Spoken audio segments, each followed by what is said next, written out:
Anda masih menyaksikan Etalase Indonesia. Tentunya masih bersama dengan saya Krisna Livia dan juga rekan saya Eka Elhami, tapi kali ini kita tidak berdua saja, Krisna. Kali ini kita ditemani oleh dokter cantik yang sudah ada di hadapan kita nih. Halo dokter. Halo dok. Halo juga, halo Mbak Krisna.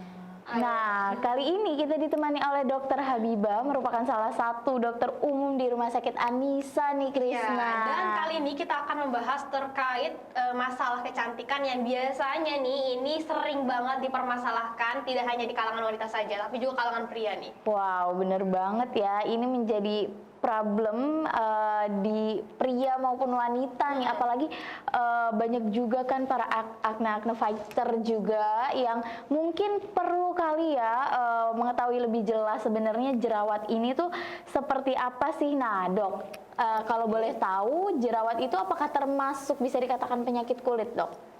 Jerawat itu bisa dikatakan sebagai penyakit kulit. Dalam bahasa medis kita menyebutnya sebagai acne vulgaris.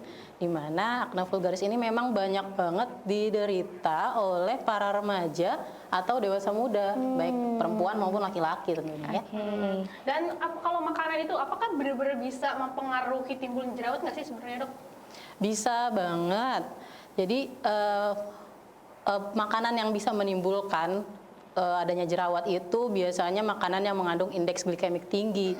Indeks glikemik tinggi itu apa aja contohnya? Misalnya roti, pizza gitu ya. Atau juga makanan dengan lemak-lemak jenuh tinggi, lemak trans juga.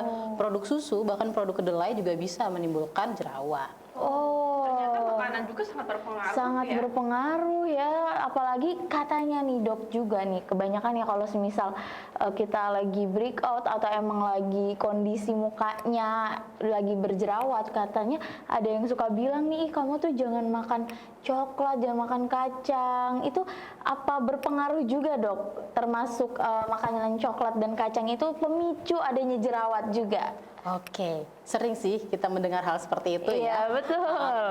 Oke, kalau coklat sendiri sebenarnya mengandung antioksidan yang baik ya untuk mencegah jerawat gitu. Adapun kacang itu kandungan lemaknya tidak cukup kuat atau cukup banyak untuk bisa menimbulkan jerawat. Jadi bisa dibilang coklat sama kacang yang bikin jerawatan itu mitos. Oh, Gitu. mitos Jadi ya. aman ya walaupun kita sering makan coklat ataupun kacang nggak berpengaruh ya terhadap timbulnya jerawat. Benar, itu benar. Tapi dok, aku ngerasain ya waktu ketika aku jerawat tuh malah lebih parah kalau misalkan aku mengkonsumsi kacang. Oke, produk kacang yang memang bisa menimbulkan jerawat itu biasanya yang kacang-kacang kedelai seperti itu.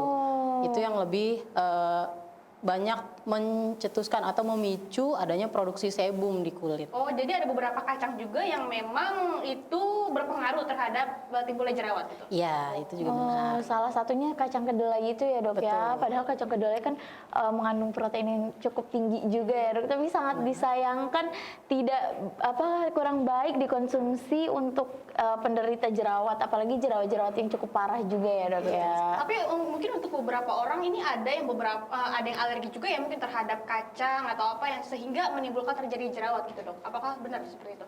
Kalau hal itu bisa juga karena ada beberapa protein-protein yang memang di makanan bisa menimbulkan alergi. Seperti itu.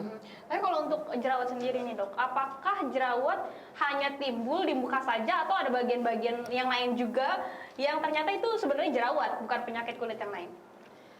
Untuk jerawat sendiri dia ini kan sebenarnya sumbatan pada folikel rambut dan kelenjar minyak ya atau sebasea. Jadi di badan kita pun selain di wajah ada juga kelenjar minyak tersebut. Yang paling sering memang ada di leher ataupun di punggung. Oh, jadi ada di leher dan juga punggung. Untuk itu berarti orang-orang kategori tertentu yang memiliki kulit yang demikian ya. Sebenarnya semua orang bisa sih Mbak menderita penyakit acne vulgaris ini sendiri, mau di leher atau punggung, yang penting hygiene-nya terjaga tadi ya, mencegah faktor resiko yang lainnya juga seperti itu. Oke, tadi kan sempat disinggung juga ya dok, salah satu pemicu dari adanya jerawat ini kan dari makanan. Tapi selain dari makanan itu sendiri, ada nggak sih dok faktor eksternal yang lain sehingga munculnya jerawat ini dok? Faktor eksternal yang lain bisa sekali ya, misalnya sumbatan akibat kosmetik. Ketika kita tidak membersihkan kosmetik yang kita pakai secara maksimal gitu ya. Terus juga misalnya lagi keringat berlebihan juga bisa menyebabkan sebum menumpuk di pori-pori sehingga itu menyumbat kelenjar. Lalu juga adanya infeksi dari bakteri, namanya bakteri P. acnes atau Propionibacterium acnes. Nah, itu juga bisa menyebabkan infeksi dan peradangan yang menimbulkan jerawat. Oh, tapi kayak kan kalau di kecantikan nih dok, kan kayak ada jenis pori-pori, ada yang pori-porinya besar, pori-porinya kecil, sehingga membedakan jenis-jenis jerawatnya. Tapi kalau dari jenis jerawat sendiri ada berbagai macam nggak sih dok? Jenis jerawat sendiri dikenal dari ini karakteristik bentuk kombinasinya ya. Iya. Jadi ada yang kita kenal dengan white head atau komedo putih, ada yang black head, komedo hitam, ada yang bentuknya papul, pustul yang sampai bernanah, atau juga kista yang kita kenal dengan jerawat batu. Oh gitu. Jadi ada beberapa macam juga ya berdasarkan yang tadi dokter bilang. Tapi kalau ini saya pernah mendengar bahwasannya ada istilah kalau bawang putih itu bisa menghilangkan atau menyembuhkan jerawat. Ini benar apa mitos sih dok sebenarnya? Untuk kandungan bawang putih sendiri, sebenarnya dia kandungannya banyak dan bermanfaat untuk anti peradangan.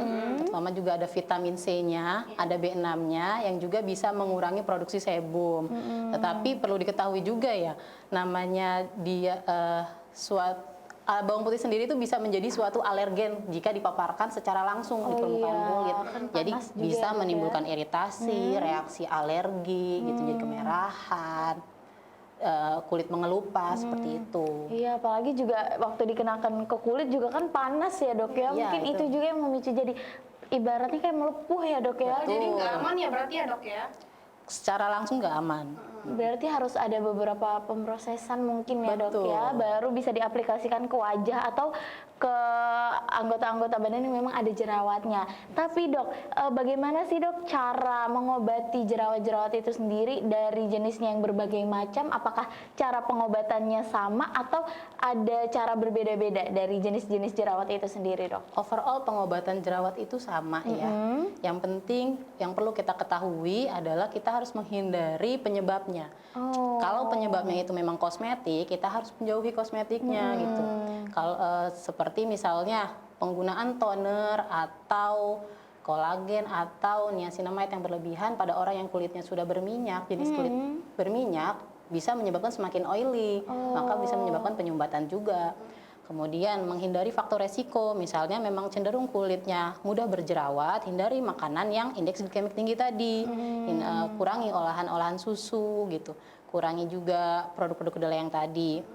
Yang ketiga, ketika berjerawat kita juga mesti menjaga personal hygiene-nya lebih baik dan juga menggunakan perawatan atau treatment khusus untuk berjerawat. Misalnya biasanya yang difokuskan adalah bukan kosmetik, perawatan dengan kandungan retinol atau juga yang mengandung asam salisilat seperti itu. Oh gitu. Yang jadi permasalahan aku nih dok, aku sering banget kalau misalnya jerawat terus tiba-tiba nggak hilang tuh. Itu karena mungkin sering banget aku pencet-pencet retin, nggak boleh ya dok ya? Nggak boleh, karena kalau diintervensi ya kita bilangnya, peradangan akan semakin luas. Ketika peradangan semakin luas, permukaan kulit itu kan berlapis-lapis ya, dia proses penyembuhannya jadi semakin lama. Jelas kan seperti itu. Jadi buat teman-teman nih yang di rumahnya masih sering jerawat, terus jerawatnya sering dipakai tangan tuh, sering di itu ya, dipencet-pencet itu tuh nggak boleh tuh pemirsa, nanti malah tambah parah ya dok ya? Tambah parah, terutama tangan kita ini kan mengandung banyak bakteri ya, gitu.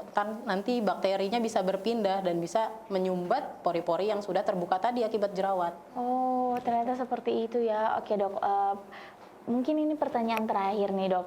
Kalau dari cara kita membersihkan pori-pori kan ada yang namanya eksfoliasi nih dok. Tapi kalau untuk yang berjerawat, eksfoliasi ini diperbolehkan apa tidak dok? Untuk membersihkan kulit-kulit pada wajah. Eksfoliasinya itu tahap selanjutnya setelah fokus dulu untuk mengurangi infeksi dan peradangan yang ada. Jadi eksfoliasi nanti setelah memang peradangan akibat jerawatnya itu sudah jauh berkurang. Karena kan jerawat banyak grade-nya. Ketika grade-nya sudah agak rendah, baru bisa dilakukan eksfoliasi sendiri. Oh, jadi mungkin kalau jerawatnya kayak yang parah gitu ya dok ya, kan ada yang sampai besar, sampai peradangannya benar-benar parah, itu berarti kalau bisa dihindari terlebih dahulu ya dok ya penggunaan eksfoliasi. Oke, terakhir nih dok, boleh disampaikan kepada pemirsa di rumah nih untuk pesan-pesan, apalagi terutama masalah jerawat ini kan sangat sensitif bagi laki-laki ataupun perempuan ya dok ya. Oke, silahkan dok.